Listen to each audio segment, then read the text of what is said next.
Blessed be and Happy New Year to all of my Aquarius people out there, Sun, Moon, and Rising. It's time to have a look and see just what's going on when it comes to your monthly astrological forecast for January 2025.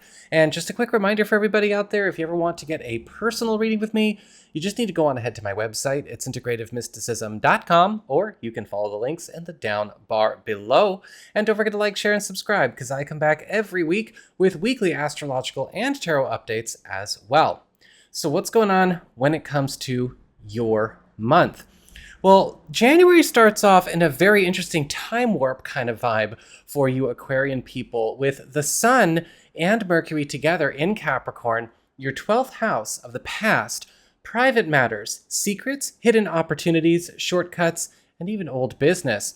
And whenever we have the Sun and Mercury together here, there is likely going to be a lot of opportunities for you to reconnect or even revive things from the past that maybe once got set aside, blocked up, or even lost due to circumstance. Now, this could also be a great period for those of you looking to reconnect with people or maybe even reopen old roads or old paths in your life, whether it has to do with personal ambitions, professional goals, or even old fantasies or old bucket list stories that you would like to be able to accomplish.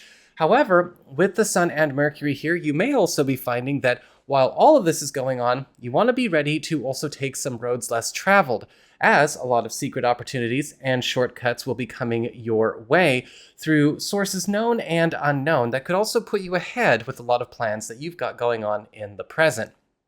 We also have Venus entering Pisces early on in the month, where the planet of favors, generosity, affection, and connection is going to be lighting up your second house of income, employment, and security.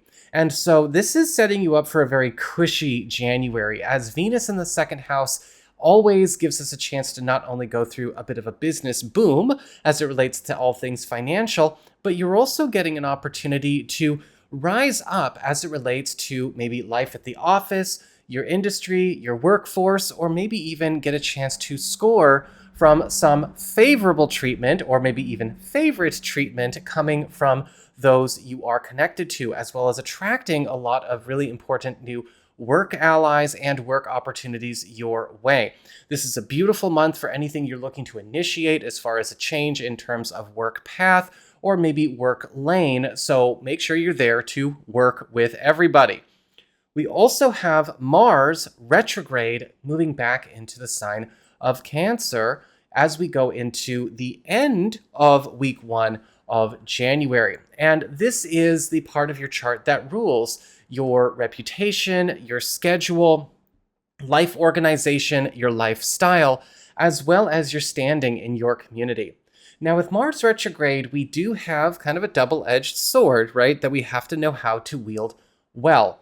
Mars retrograde is actually a really good transit for anybody looking to maybe dim down or maybe even remove any kind of situation in their life where they have been getting blocked up or running into constant conflict. And for you, this could be around situations where conflicts of interest or maybe conflicts of ambition have been creating problems in a work or social community that you're a part of. This can also be a really good month for anybody looking to eliminate or purge any kind of professional or social commitments that have actually proved to be serving you wrong. So make sure that when those opportunities arise, you realize you can do that a lot more easily than you could if Mars were not retrograde, because Mars is going to be taking the venom out of the cobra, so to speak, for everybody. However, with Mars being retrograde, as he is, it can be tempting to every once in a while get too relaxed, too chill, too laid back, and even fall out of sync with things that we need to be able to be on the ball with. So make sure that we don't use this time poorly, that we don't waste opportunities. It can be very tempting to kind of get too slow or even slow down important operations, important projects, important plans, or ourselves when it would be most inopportune. Mid-month, we've got a very important transition marker going on with a full moon in this part of your chart, sextile to Uranus in Taurus. And full moons are all about culminations, transitions, and endings. But for you, this can actually be a really important culminating period because this full moon is helping you to turn some kind of important page, or maybe even close up a story or close up a path that you've been on, either relating to work or maybe even relating to a home or family concern that needs to be closed in order to make room for some other kind of new story to open. Because whenever Uranus and a full moon get together, they kick out something that has stalled out so that something that needs that space to thrive has it. The second half of the month, we've got the Sun and Mercury moving on together into your sign, as well as a new moon here. And that's going to be a big governing theme of not only the back half of January, but also the front half of February. Whenever we have these three all joined forces in a part of our chart, it's a time of both new beginnings and fresh starts and commitments, but also one where you are getting a chance to accelerate things that have been taking too long to mature.